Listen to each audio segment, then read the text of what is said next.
Here we have it. The Democrats, well, at least one of them, finally went completely insane with that whole Russia story.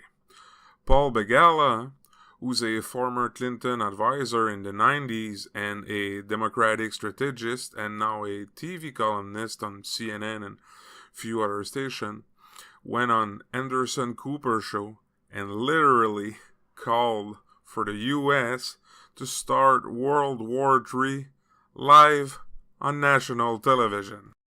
We were and are under attack by a hostile foreign power, and they seem to be abetting that hostile foreign power. We should be debating how many sanctions we should place on Russia or whether we should blow up the KGB or GSU, GRU.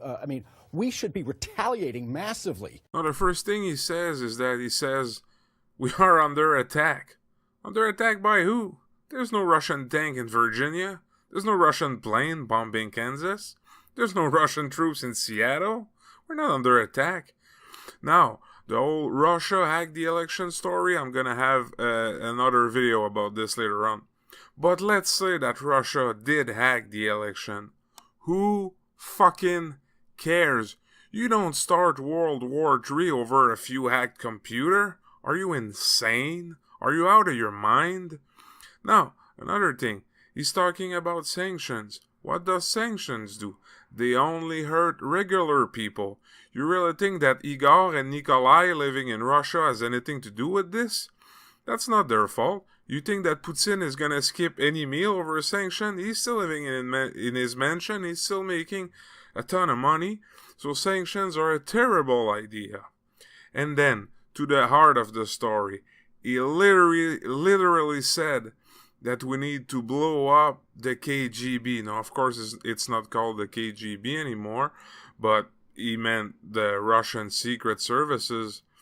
How crazy? Can you imagine that? US airplanes flying over Russia and actually dropping bombs on the headquarters of the Russian secret services.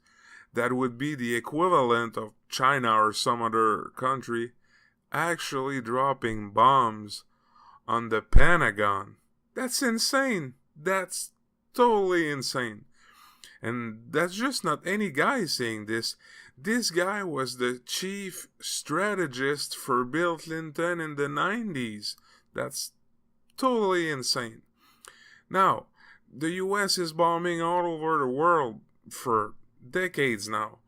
But the difference between calling for bombing Russia and, let's say, Libya or Iraq, the drone war in Pakistan and stuff like that, is that Russia actually have the military capacity to fight back. They don't have a third world army. No, they don't have an army equal to the one of the United States, but they have a really big and strong and powerful army. They have 7,300 nukes. One of their nukes, it's called Satan II, actually had the power to wipe out Texas in one shot. That's insane. Don't mess with these guys until it's absolutely necessary, because it's not just a war. It's the future of humanity that's at stake, and I'm not exaggerating. But don't take my word for it. Let's ask the president of Russia, Vladimir Putin, what he thinks about it. In a hot war, is the U.S. dominant? Я думаю, что никто бы не пережил. I don't think anyone would survive such a conflict. Now, you may say a lot of bad things about Putin, and I have a lot of bad things to say about him too. But he's a serious guy. He's not Trump, he's not a clown, he's not goofing around. When he says something, he mean it. And I don't think it's the kind of guy who would back down. So, and look, I'm not saying we should never fight back against the Russian. That's not what I'm saying. If for say they would invade Canada or the US or France or, any Western country, of course we gotta fight back against them. But don't pick fight with them over ridiculous reasons. Unless it is absolutely necessary, because we don't know where it could lead, and it could lead to World War III, and it could lead to nuclear war. So We need to avoid this at all costs. And that's one of the reason why I actually do support President Trump. He does a lot of things wrong, no doubt about this.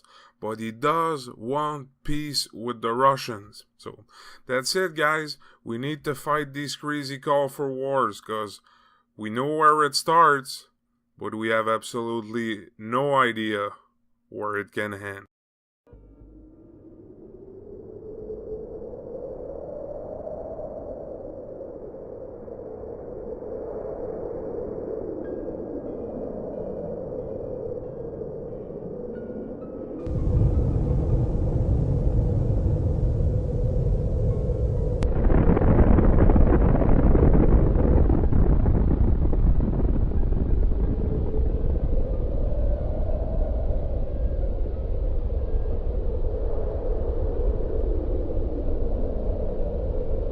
Thanks for watching.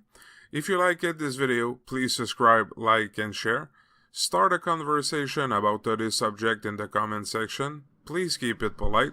You can follow me on Twitter at PoliticalAxe. I'll be back soon with another video. Peace and liberty, everyone.